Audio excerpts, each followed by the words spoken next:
la luz.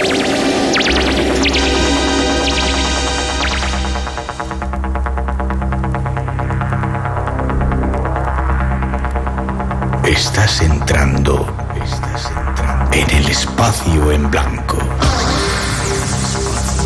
Una puerta a nuevas dimensiones de la existencia. Una nueva perspectiva sobre la realidad. Espacio en blanco.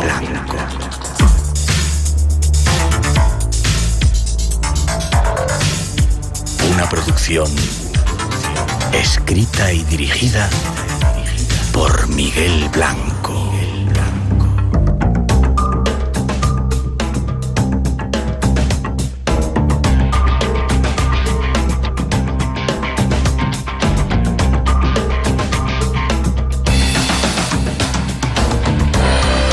Hola, buenas madrugadas. Aquí llegamos. El mundo del misterio se vuelve a abrir ante nosotros.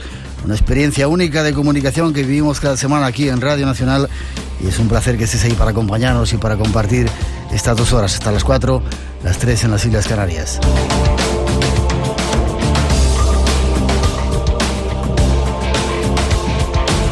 Algo que ya comienza en directo cuando son las 2 y 7, 1 y 7 desde el estudio 101 de la Casa de la Radio. Como decimos, tenemos 2 horas hasta las 4, las 3 para sentir y disfrutar de la radio. Es un placer que estés ahí.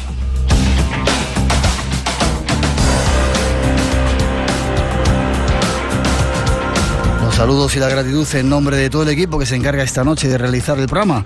Rosa Rodríguez, Vicente Fuentes, que está por ahí preparado para contarnos algunos de sus misterios, Natalia Sotillos y Miguel Blanco, que os habla, acompañados esta noche de Rubén, de Felipe y Mar Gasca, que esta noche controla nuestro mágico sonido.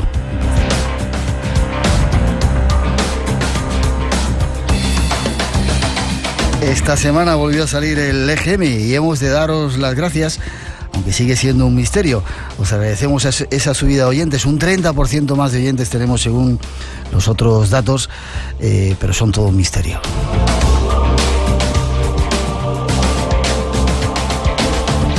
Un misterio porque han desaparecido algunos de los oyentes que teníamos en las anteriores citas, en los anteriores EGMs. Por ejemplo, teníamos oyentes en Aragón, ahora no hay en Aragón, ni en Baleares.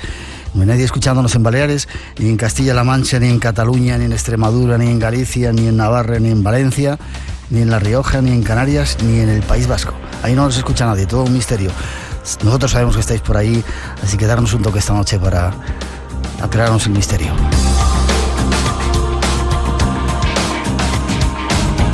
Ya sabéis la forma de conectar, tenemos 5 premios esta noche, algunos tienen que ver con el invitado que tenemos. Hay un teléfono de llamada gratuita, 900-137-137, repetimos, 900-137-137, el email espacioenblanco@rtv.es y nuestros 2 muros de Facebook, con la bienvenida a todos los que estáis por ahí, participar si queréis y sobre todo decirnos dónde estáis escuchando.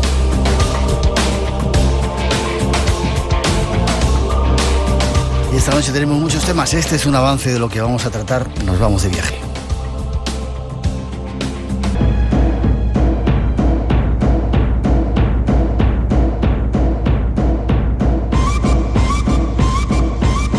Y esta música sirve para saludar a nuestro primer invitado, pero también saludar a otros amigos que han venido a vernos. Gente que hacía un montón de años. Bienvenidos, gracias por estar aquí. Luego hablarán para contarnos algunas historias. Juan José Revenga, ¿cómo estás? Hola Miguel, encantado de estar nuevamente contigo. Qué placer que estés de nuevo con nosotros. Déjame que te diga algunas cosas. Has sido corresponsal de prensa, productor y director de documentales aquí en nuestra casa, guía de expediciones, reportero de guerra. Has estado en conflictos como Nagorno-Karabaj en la Armenia soviética, vivió la última ofensiva del FMLN en la ciudad de Salvador, estuviste en las junglas nicaragüenses, estuviste en la cárcel panameña del general Noriega, que te trató muy bien. Sí, un cariño. Con cariño, ¿no? Con cariño. No se puede decir otra cosa y es lo que tuve que firmar cuando salí de allí. Sí, que te habían tratado con cariño. Vale. Y para Televisión Española ha realizado últimamente las siguientes series: Amazonía Mágica, África Mágica, Magia en las Antillas, América Mítica 1 y 2, Indonesia Mítica. ¿Y dónde vienes ahora? Pues ahora estamos preparando una producción enorme de la Cueva de los Tallos. ¿Sí? Vamos a hacer los tallos. Hace más de 50 años que nadie los pisa, es muy complicado. Ya tenemos toda la información para hacerlo, los permisos, porque aquí peleamos con los dos, con indígenas y con el gobierno. Y con el gobierno. Para poder llegar allí. Pero tú fíjate, el mayor misterio, el sitio, para orientarnos un poco de la gente que no sabe realmente lo que es la Cueva de los Tallos. Cuando Neil Armstrong bajó de la Luna, el primer sitio que fue a visitar fue la Cueva de los Tallos. ¿Por qué? Otro misterio que se nos llevó Neil Armstrong a la tumba. Un montón de tablillas se encontraron que decían que eran... Otra humanidad.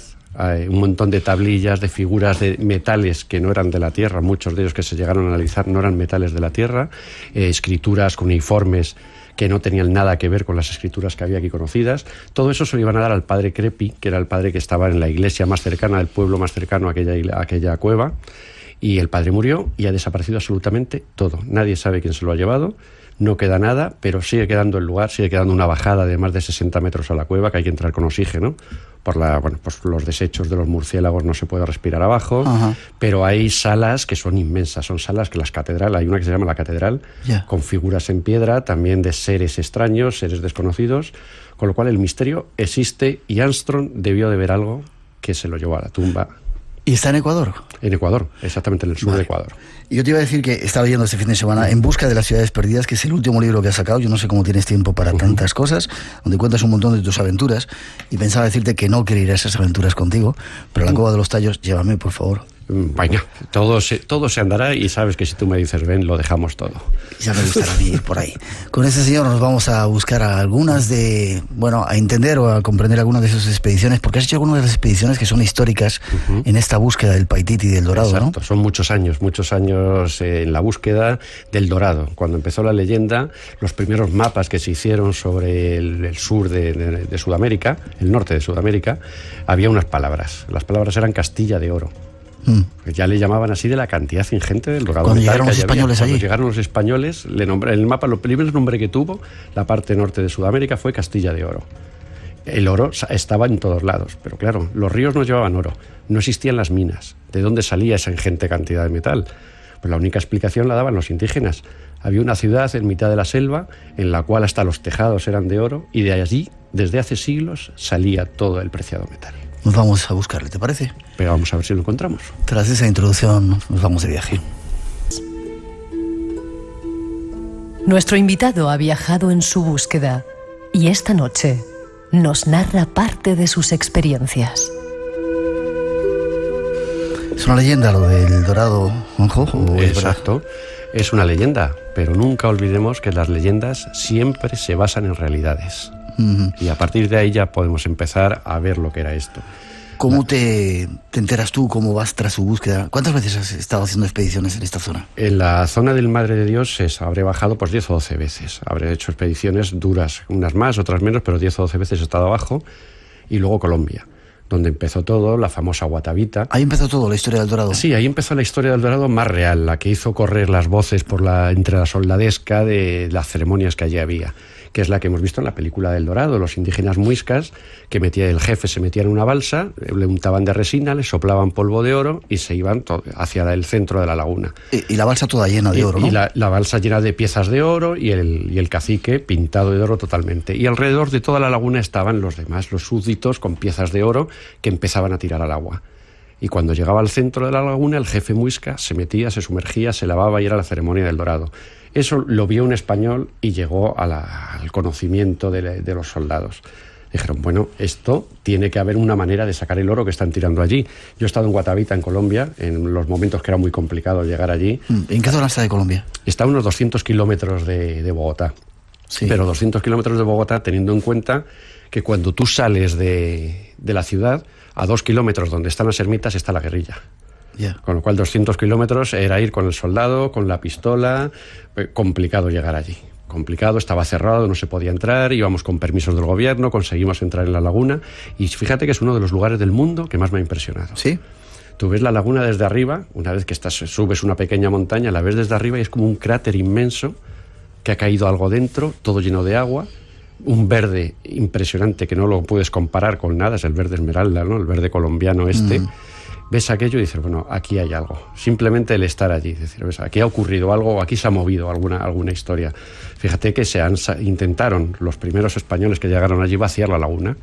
¿Vaciar la laguna? Vaciar la laguna, aquí éramos muy hombres para todo. una cadena de 800 indios con cubos. Y empezaron a vaciar la laguna. Pues algo bajará. Sacando el agua con los cubos. Sacando el agua con los cubos por toda la ladera de la laguna, sacándolos y lo tiraban al otro lado. Pues bueno, pues muy brutos, pero consiguieron bajar 3 metros el nivel del agua. Y sacaron 50 kilos de oro. Sí, de las orillas. De las orillas.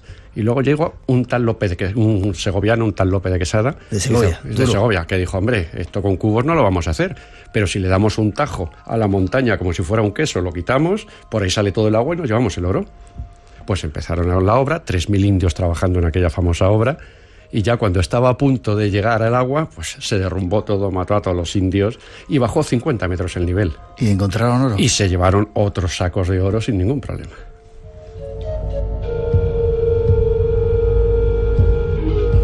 Vaya aventura, ¿no? Eso fue el principio. Y luego el ver las cantidades ingentes que había. Dice, bueno, ¿cómo puede ser que los indígenas iban a la guerra pues con tocados de oro, iban con pendientes? Porque para el indígena eso le protegía, era el sol, y le protegía contra el enemigo. Lo que no pensaba el indígena es que cuando el español veía al indígena corriendo hacia él con el oro, era el primero que disparaba, por supuesto. Para quitarle el oro, claro. Para quitarle el oro. Y entonces decían ellos, los nativos, ¿para qué quieren el oro? Para los españoles, hasta que llegaron a lo más lógico, es que se lo comen. Pues claro, el español veía al indígena con un pendiente, se lo arrancaba y se lo metía en la boca a ver si era bueno. Dice, tienen tanta ansia porque es que se comen el oro. ¿Y de dónde salía ese oro? Si no había minas, como tú decías. Ahí está, no existen minas, los ríos bajan con muy poco oro. Las explicaciones lógicas científicas ya sabes que siempre pues, son las más absurdas y son las que quiere basar todo el mundo, ¿no? Esas explicaciones es que, bueno, hay muy poco, pero durante siglos han ido almacenándolo. Ni almacenándolo durante miles de años habrían conseguido esas cantidades ingentes. Tiene que haber un lugar donde existía el oro. Tú fíjate que el quinto real, que era el impuesto que se llevaba el rey de España, de un barco que sacaron de Chanchán, en la costa oeste del Perú, en un barco se llevó de quinto real 180 kilos de oro. Después de que hubieran robado todos, que hubieran robado todos los que hacían las cuentas, los contadores, 180 kilos de oro directamente para el rey, en un barco. Metían estatuas en los barcos y tenían que sacarlas y las tiraban en los puertos. Grandes ciudades se han descubierto por eso, ciudades perdidas. Porque claro, llegaban al puerto y esta figura de piedra, ¿qué pinta aquí? ¿De dónde es? Iban buscando a ver de dónde era esa. Y la habían bajado de la ciudad para llevársela, pero tenían que sacarla del barco porque o el oro o la piedra, no cabía todo. Qué curioso. Tú te enteras de esa historia y te pones un poco en marcha. Vas a la laguna Guatavita. ¿Qué ves allí? ¿Qué encuentras? Allí lo que se ve es eso, es como un cráter volcánico. Un sitio que dice, bueno, para hacer una ceremonia de como hacían los muiscas, el sitio más extraño no podía ser, ¿no? Dice, ¿por qué lo hacían aquí? Jamás vamos a poder saberlo, ¿no? Pero realmente el oro se movía allí. Allí sí que había cantidades ingentes. Estuvo Cousteau, ¿sí? Metió un mini submarino allí.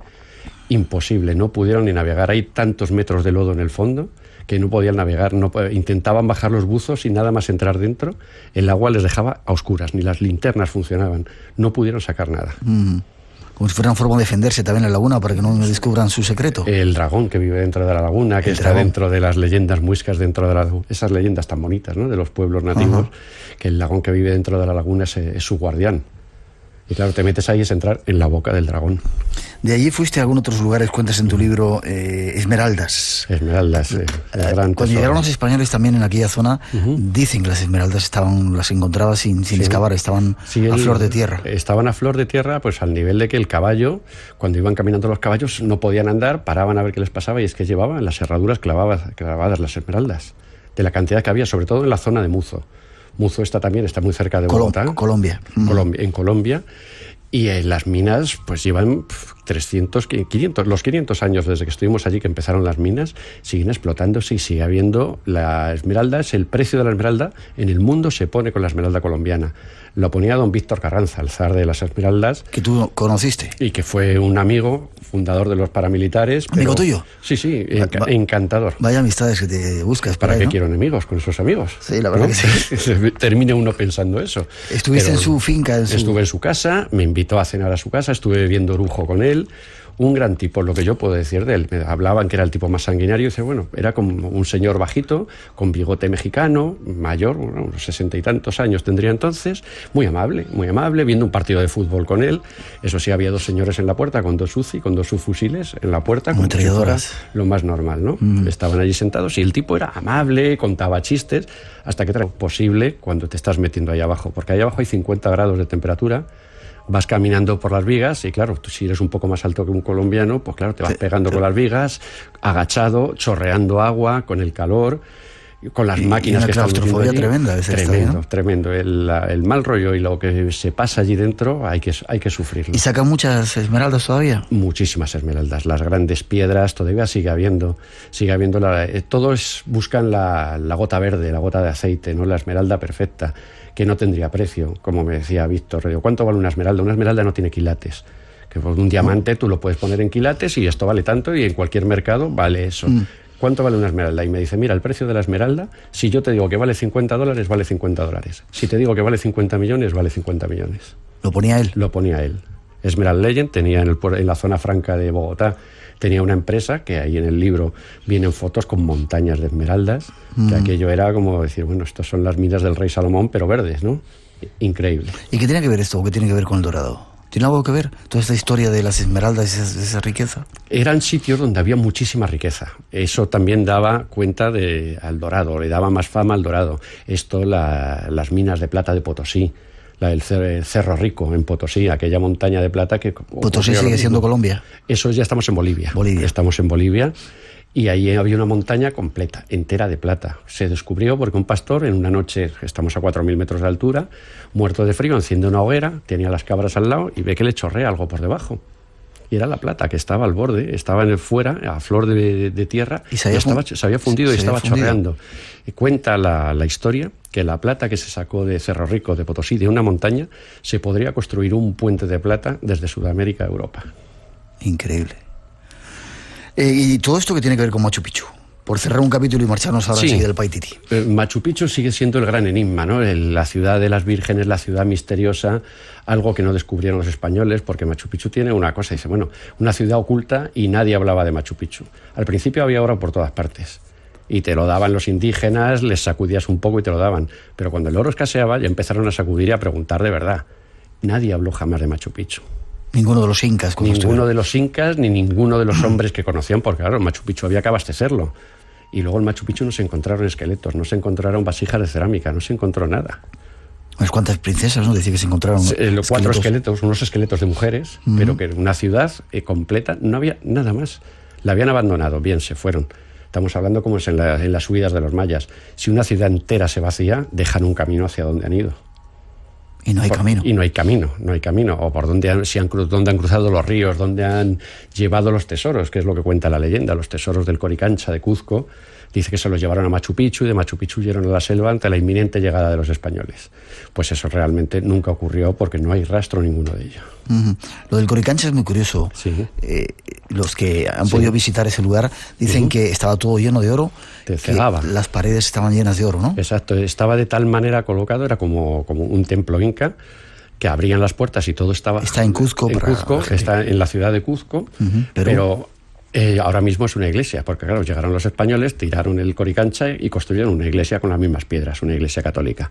Pero cuando era Coricancha, se abrían las puertas y el oro estaba de tal manera puesto y las ventanas de tal manera construidas que te cegaba, que tenías que agachar la cabeza para entrar agachado y sumiso en el templo máximo de los incas, que era el Coricancha. Y allí, teóricamente, había una cadena de 250 metros de largo, una cadena de oro, que ha desaparecido, que era el gran tesoro inca. Y sobre eso encontramos en las estribaciones de la selva del Madre de Dios unas pinturas rupestres que me las facilitó un sacerdote.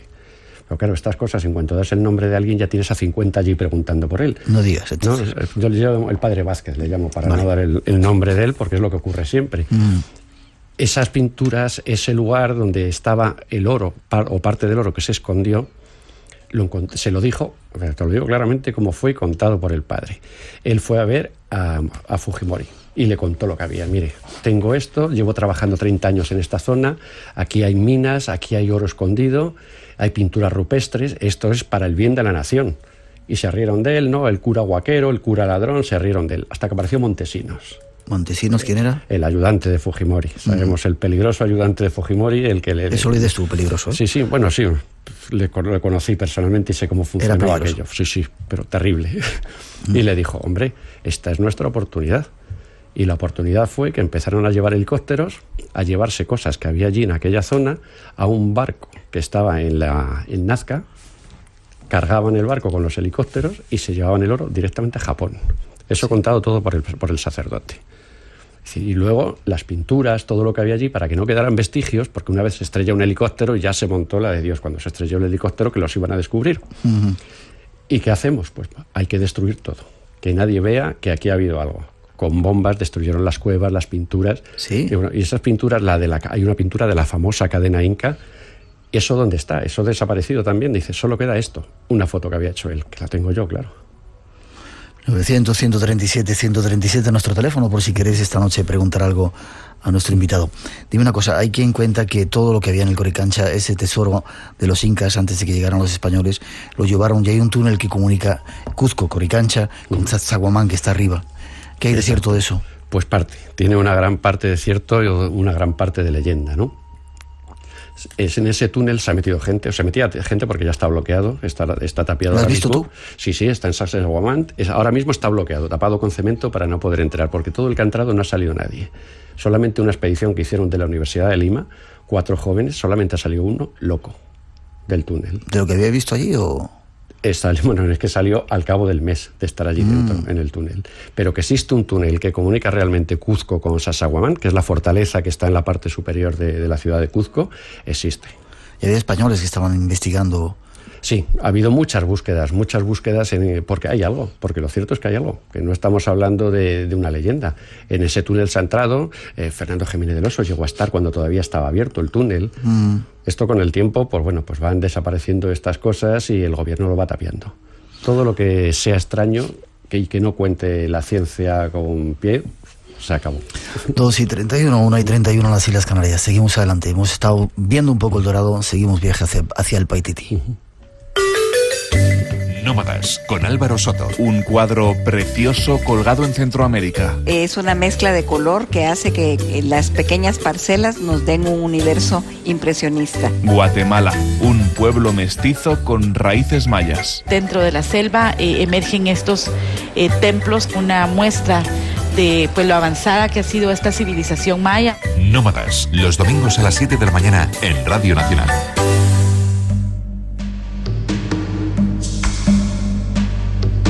Enigmas, misterios, imaginación. Espacio en blanco en Radio Nacional.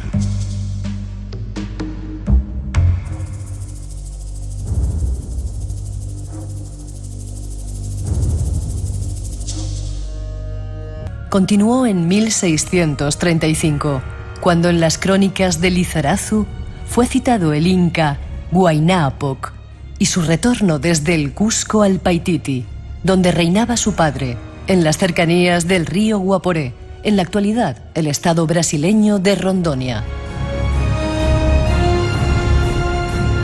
En Perú también se ha desarrollado otra leyenda sobre la historia de Incarri, que después de haber fundado Quero y Cusco, se retiró a la selva de Pantiacoya a vivir el resto de sus días en la ciudad de Paititi. Esta leyenda se divulgó por el arqueólogo Óscar Núñez del Prado en 1955, después de un contacto que tuvo con la comunidad de nativos quechua hablantes en el pueblo de Quero, en la cordillera de los Andes. Muchos han buscado el Paititi a lo largo de la historia, pero ¿qué hay de cierto en todo ello? ¿Existe? Nuestro invitado tiene datos sobre ello. Antes hay que dar las gracias, ahí nos están llamando un montón de personas que nos escuchan en Barcelona, Lérida, Gerona, Coruña, Pamplona, muchísima gente, Cáceres, Valencia, Zamora, en Canarias, y me dicen mis compañeros que nos estáis bloqueando las líneas y no dan abasto a coger las llamadas, así que despacito, para hacernos saber que estéis ahí, os lo agradecemos un montón. ¿Por dónde iba? Los Queros, qué gente tan increíble. Me acabo de acordar de algunas experiencias que hemos vivido con ellos. Pero bueno, vamos al Paititi. ¿Qué es eso del Paititi? Pues el Paititi es la ciudad perdida en la selva. Ese es el Dorado. El Dorado es... ¿Tiene ese mismo nombre? Dorado, Paititi. Paititi, Manatoa, ciudades perdidas en la selva a las que se ha dado ese nombre, ¿no? De que era donde se encontraba el oro. Pero Paititi es la más famosa de todas, o la más buscada al menos. O las que más han encontrado vestigios que de verdad existieron, o que existían Y a día de hoy podemos encontrar todavía algo. Mira, en búsquedas en el Paititi, caminando por la selva, hemos encontrado pues, construcciones hechas con argamasa. Los incas jamás utilizaron ¿En mitad de la selva? En mitad de la selva. Muros enteros hechos con argamasa. Pero bueno, si el Inca jamás utilizaba la argamasa, era piedra sobre piedra perfecta, que no sé qué era más difícil todavía, llegar a piedras de 20, como en San Saguamán, piedras de 20 toneladas que hoy mismo, con maquinaria moderna, no podrían levantarse. Son los misterios. ¿De dónde sacaban las piedras ahí en la selva? Pues ¿de dónde sacaban las piedras? En la selva, en la parte de Paititi es montañosa. Porque tú bajas desde Cuzco, que son casi 4.000 metros, bajas a los 100 metros del nivel del río. Estamos hablando del río Madre de Dios. Del río Madre de Dios. Ahí estás bajando en unas 12 horas por caminos de cabra, serían buenos para bajar allí, ¿no? Con ríos que cruzan por el camino, y eso es zona montañosa con mucha piedra. Y encuentras construcciones de muros, de grandes muros, con argamasa, que es una especie de ciudades. Y dices, bueno, aquí ha habido algo. Encuentras petroglifos con símbolos que son como especie de mapas, o el famoso círculo que, aunque Platón representaba la Atlántida, la tierra y el agua, los círculos estos los encuentras en las piedras dibujados, petroglifos, en forma de petroglifo. Allí existió alguien, existió otra cultura. Tenemos en cuenta que a lo mejor hace unos 10.000 años el mar estaba 180 metros más alto, el mar llegaría casi hasta ahí, que son las estribaciones de los Andes, el final de los Andes, podía ser un puerto, podía ser otra cultura. ¿Qué nos hace pensar al final? Pues lo que terminamos siempre razonando, que 5.000 millones de años es mucho tiempo para que solamente haya existido una humanidad. Esta cultura nuestra, ¿no? Exactamente, sería de ser muy egoísta solo pensar eso. ¿Cuántas veces has estado, cuántas expediciones has hecho al río Madre de Dios? En Madre de Dios, expediciones gordas buscándolo, pues sí habré bajado 10, 12 veces. Es una zona peligrosa, supongo, ¿no? Muy complicada. Es muy complicada porque el río es muy traicionero, el río te pega vueltas. Si hay agua, te da problemas, y si no hay, también te lo da porque te vuelca. Y si hay, tiene muchísima corriente. Yo me recuerdo un 24 de diciembre, un día de Nochebuena, subiendo el río, que eso fue mortal. Si sobrevivimos aquello, subiendo contracorriente, la corriente nos pegaba contra los bordes, nos sacaba del río. Llevamos un guía, que es el gran problema de allí. Cuando llevas los guías, te vas fiando del guía indígena. Y al final es como cuando tú contratas un albañil para hacer una obra en tu casa. Dices, bueno, si al final sé yo más que él, ¿para qué le dejo que haga? Pues con el guía nos ocurrió lo mismo. Nos perdió. Decía, bueno, era un guía indígena tomando antihistamínicos, porque dice que los mosquitos se le estaban comiendo. Y claro, estaba todo el día dormido. Sí. Iba adelante dirigiendo, iba dormido. Claro, dice, ¿cómo nos hemos pegado contra ese tronco? Si es que se había dormido. Y esa subida del 24 de diciembre es uno de los viajes más inolvidables al Paititi, a la vuelta, pero también maravilloso porque se encontraron muchísimas cosas, y cada vez que bajas vas encontrando más cosas, testimonios. Muchísima gente te quiere engañar. Tú en Cuzco, bueno, hay un restaurante que se llama El Paititi, sí. En la plaza lo conoces, le conoces, enfrente de la iglesia, de la catedral. Cualquiera te engaña, cualquiera te vende mapas, cualquiera sabe dónde está, su primo ha ido, pero una entrevista que tuvimos con unos militares nos dejó una cosa muy clara. Nos contaba el hijo de un soldado que estaba por la noche su padre de guardia en una base de helicópteros y se encendió una luz en la selva. El capitán mandó un helicóptero a ver qué es lo que pasaba, iba su padre y 4 soldados. Cuando iban a bajar todos, el que pilotaba le dijo al padre, que era amigo suyo, le dijo, tú no bajes, tú dale al torno para subirlos, pero tú no bajes, al padre del muchacho este. Bajó el torno, empezaron a ver luces de las linternas que estaban llamándoles para que tiraran para arriba del torno, tiró para arriba del torno y subieron las cuerdas vacías, allí no había nadie. ¿Se quedaron abajo? Al día siguiente volvieron a la misma zona, aterrizaron, no habían tocado el suelo, no había una huella en el suelo de los soldados. ¿Y qué pasó con ellos? Desaparecieron, no se volvió a saber nada de ellos. Contado por el hijo de la persona que estuvo allí. Entra en contacto con nosotros 900-137-137.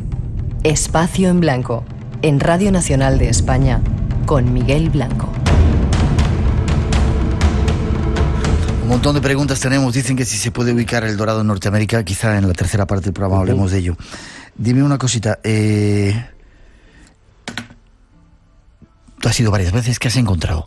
En algunos libros de expediciones están los grandes expedicionarios y Juan José Revenga, como alguien que ha estado por allí, que has abierto rutas, que has encontrado incluso mapas y esos petroglifos, que no vamos a decir dónde están para no dar más pistas. Y mapas únicos, he encontrado mapas únicos de gente que llevan 20 años trabajando allí, y he tenido acceso a esos mapas, a esos caminos, a esos nombres en indio, porque tú puedes encontrar un nativo, preguntarle, y bueno, si es que esto, ¿qué es? Si no sabes cómo se llama el río donde estás, o a qué río quieres ir, o a qué tal, para preguntar preguntar al nativo, olvídate, estás perdido y con suerte conseguirás salir desde allí. Hay que manejarlo de una manera muy especial, porque encuentras muchos indígenas, no es que no hayan tenido trato con el blanco, no quieren tratos con el blanco. Porque un nativo, si no ha tenido trato nunca, perfecto. Tiene humildad, tiene la buena fe, es buena persona. Es una buena, que te dará lo que tenga y hasta la vida te puede dar un nativo. Pero si tropiezas con un nativo que eres tú el segundo contacto, resabiado, te va a matar directamente porque sabe que tú vas a robarle. El blanco nunca ha ido a darle. El blanco llega allí las primeras veces, buenas palabras, buen tal, y van a llevarse algo. Yo conocí una vez a un pastor de una iglesia de estas, un predicador. Claro, y le digo que iba por un río perdido, subiendo por los poblados, predicando. Digo, pero bueno, ¿qué les quitas a esta gente? Que si no tienen nada que robarles, ¿qué les vas a quitar? Dice, hombre, si tienen 2 gallinas me llevo una. Eso decía. Eso decía, dice, bueno, esto ya es, no, es que les pido, no, es para la iglesia, yo se lo pido para la iglesia. Digo, lo que no tenéis es vergüenza. Esta gente, no, pero les doy ropa. Otro gran problema de los nativos, no hay que darles cosas. Si ellos viven perfectos, les creas necesidades, les das ropa y al mes siguiente no se han quitado esa camisa, están andrajosos, da pena verlos, cuando desnudos están perfectos y viven y no les hacen rozaduras, ni se le enganchan los chinches dentro del tejido. Eso es lo que hay que hacer. Lo que hay que hacer es cuidarles, no decir, bueno, vamos a darles comida, como hay tipos de ONGs que les dan la comida, ¿no? Claro, es que están mal alimentados, les llevan el aceite, el arroz. Entonces, ¿qué le queda por hacer al indígena? Beber masato, sentarse, emborracharse todo el día y se acabó. Y todo el que llega allí tiene que darles, porque ya les han dado una vez. Esos son los malos planteamientos que hay en los mundos perdidos. Hablabas antes de luces en el Paititi. Alguna gente dice que el Paititi tiene una dimensión espiritual. Sisto Paz nos hablaba, y algunos otros que han estado buscando, Ricardo González, recuerdo ahora, expediciones al Paititi en búsqueda de esa supuesta hermandad blanca. ¿Qué de todo esto? ¿Es una leyenda? ¿Es un cuento de chinos? Pues estamos como hablamos desde el principio. Estamos hablando de una leyenda basada en realidades, porque si hablamos de la luz, la hermandad de la luz, la hermandad blanca, todo eso siempre se representa con luces que salen del agua, como pasa en el lago Titicaca y cosas de estas, ¿no? Lo mismo, exactamente lo mismo en Bolivia. Pues aquí ocurre exactamente lo mismo y eso ha dado pie a hablar de todo esto. ¿Ahí hubo una cultura superior? Pues seguramente hay muchos vestigios de que hubo una cultura superior y luego han involucionado. Lo que hubo después fue involución de esa cultura. Si fue una hermandad blanca de abducidos o que eran de gentes que venían de otros lugares o que le dieron otro tipo de cultura, pues ¿por qué vamos a decir que no a todo? A todo lo que no podemos dar una explicación es que no. A todo lo que no podamos ver es que no. Pues no, la vida es mucho más sencilla y mucho más razonable. Que hay todavía muchas cosas por descubrir y por interpretar. Gracias a Dios, a Mahoma, a Buda o a quien sea, todavía queda mucho por descubrir e interpretar. Antes de pasar a ver Ciudades Perdidas, otros lugares, a ver ese pueblo de las nubes, en alguna parte de tu libro, En busca de ciudades perdidas, he visto rocas que tenían formas de calaveras. Sí, exacto. ¿Estaban en el río, Madre de Dios? En el río, en el Piñi Piñi, es el río Piñi Piñi. Es un afluente del Madre de Dios, es una roca con forma natural, parte es natural y parte labrada por los indígenas, con forma de calavera. Cuando llegamos en época alta de lluvias, estaba el agua pues por la parte de los ojos. Ya fuimos bajando y ya había dejado de llover a los 20 días cuando volvíamos y ya había bajado más y se veía que era una calavera totalmente labrada. Y ahí es donde hacían las ceremonias los indígenas, los nativos. Esos eran súper agresivos porque esos sí que habían tenido contacto con los blancos y con las ONGs. Y no querían saber nada de nosotros. Claro, o lo peor todavía, cuando llegan los madereros o los petroleros, que eso es el destrozo ya total de la selva. 2:44, 1:44 en las Islas Canarias. Seguimos, queremos ir a descubrir algunas ciudades perdidas, dando pistas de algunos lugares interesantes que todavía quedan en el mundo. Las estructuras de esta ciudad datan de los años 600 a 800 después de Cristo. La ciudad fue abandonada y cubierta por el bosque hasta su redescubrimiento.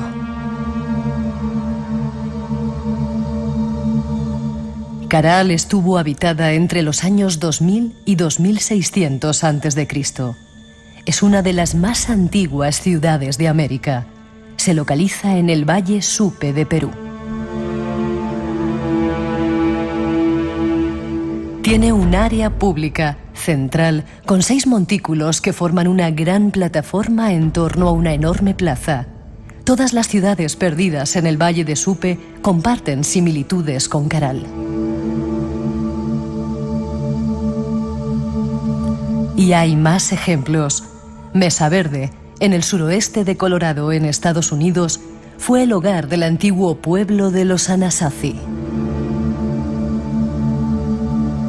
Sus casas fueron construidas en cuevas poco profundas y bajo salientes de roca a lo largo de las paredes del cañón. Algunas de esas casas tenían 150 habitaciones. En el año 1300, todos los Anasazi dejaron la región de Mesa Verde, al parecer por falta de alimentos y ataques de otras tribus. Y nuestro último ejemplo de hoy, Ciudad Perdida, está en la Sierra Nevada de Colombia. Se cree que fue fundada alrededor del año 800 a.C. La ciudad se compone de una serie de terrazas excavadas en la ladera de la montaña, una red de caminos de baldosas y varias plazas circulares. Fue abandonada al parecer durante la conquista española. Estas ciudades son las más conocidas, pero existen muchas otras. Vayamos en su búsqueda. Vayamos en su búsqueda. Casi todas estas ciudades, bueno, yo creo que todas has estado. Tiahuanaco, Caral, Palenque. ¿Mesa Verde has estado? No, Mesa Verde no. Ciudad Perdida en la Sierra Nevada de Colombia. Sí. Peligrosísimo. Peligrosísima. Esa fue de las más peligrosas. Sí. Tengo amigos, arqueólogos, que les han secuestrado allí, que les secuestraron. Porque el arqueólogo que sabían que subía allí tenía algo de plata, tenía algo para secuestrar. Y Colombia, lo peor de todo era eso. Dices, bueno, es que ojalá te secuestre la guerrilla que te tiene en el monte y, bueno, mal que bien vives. Pero si se te secuestra la delincuencia común, te meten en un agujero en tu casa, hacen un agujero y te tiras allí 6 meses. Eso era antes, están cambiando y afortunadamente... Gracias, que se está cambiando. Vale, hay un sitio que a mí yo me he arrepentido mucho no poder visitar, es Cuelap. Cuelap es un lugar increíble, ¿no? Donde habita el pueblo de las nubes.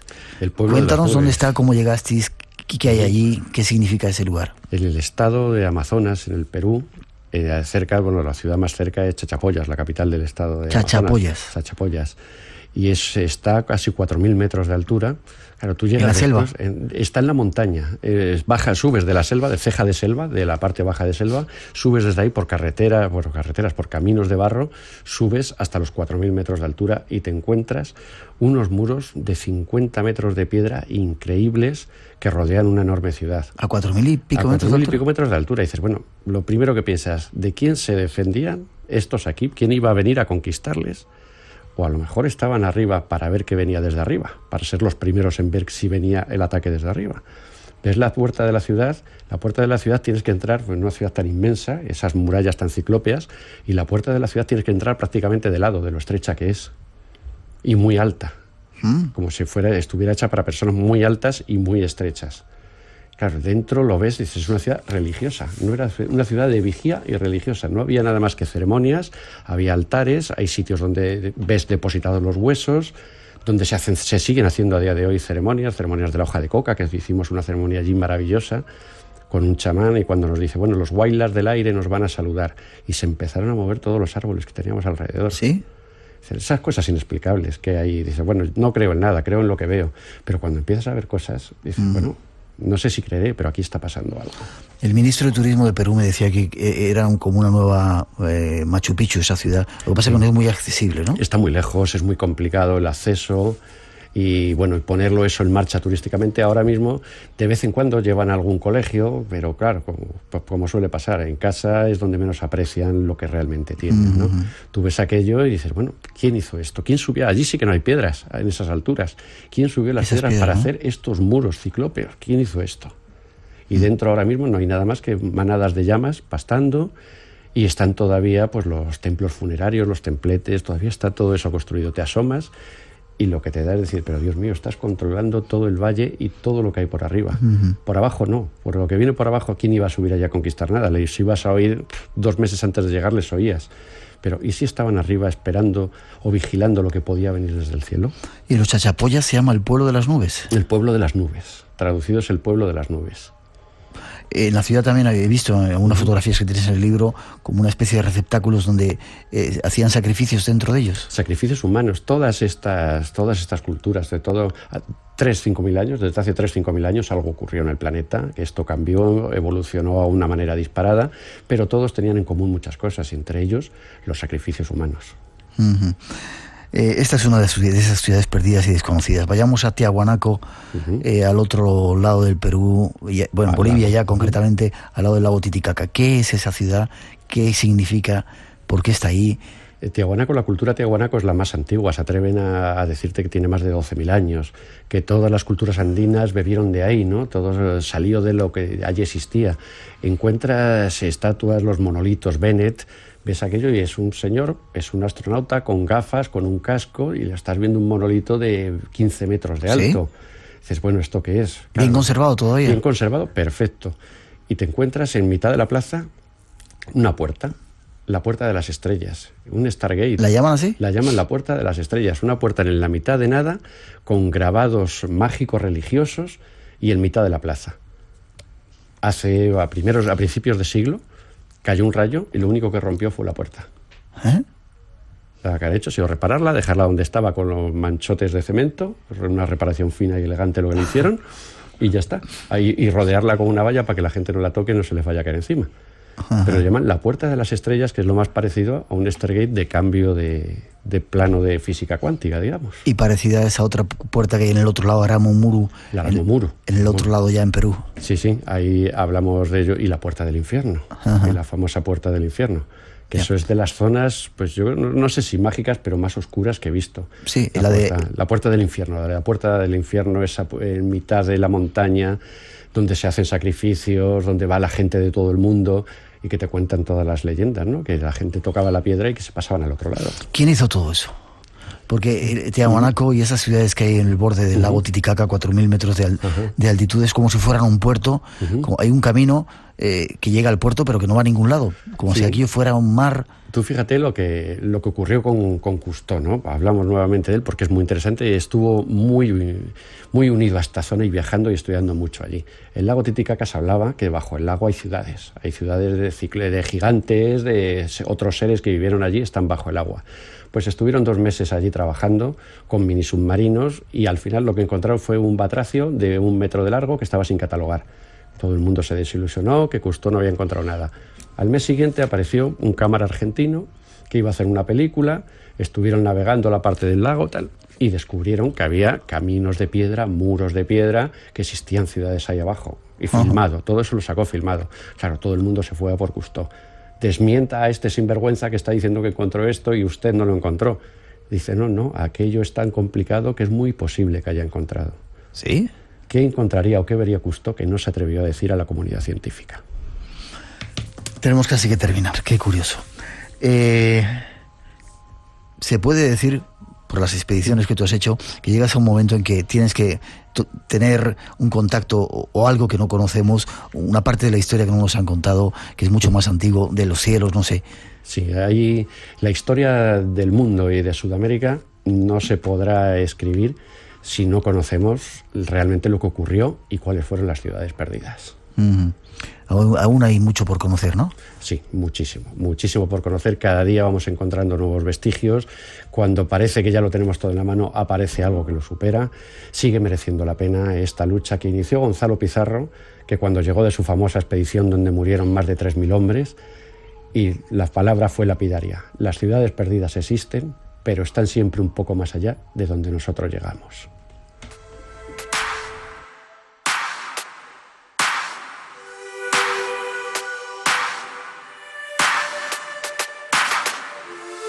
Juan José Revenga, el autor de En busca de las ciudades perdidas, fue quien nos llevó hoy de viaje. ¿Has visto mucho oro cuando has estado por ahí? Tú fíjate, lo que más me llama la atención, por ejemplo, el Museo de Oro de Bogotá, la cantidad de oro que hay. Sí. Con todo lo que nos hemos llevado, lo que hay aquí, ¿cuánto oro había en América?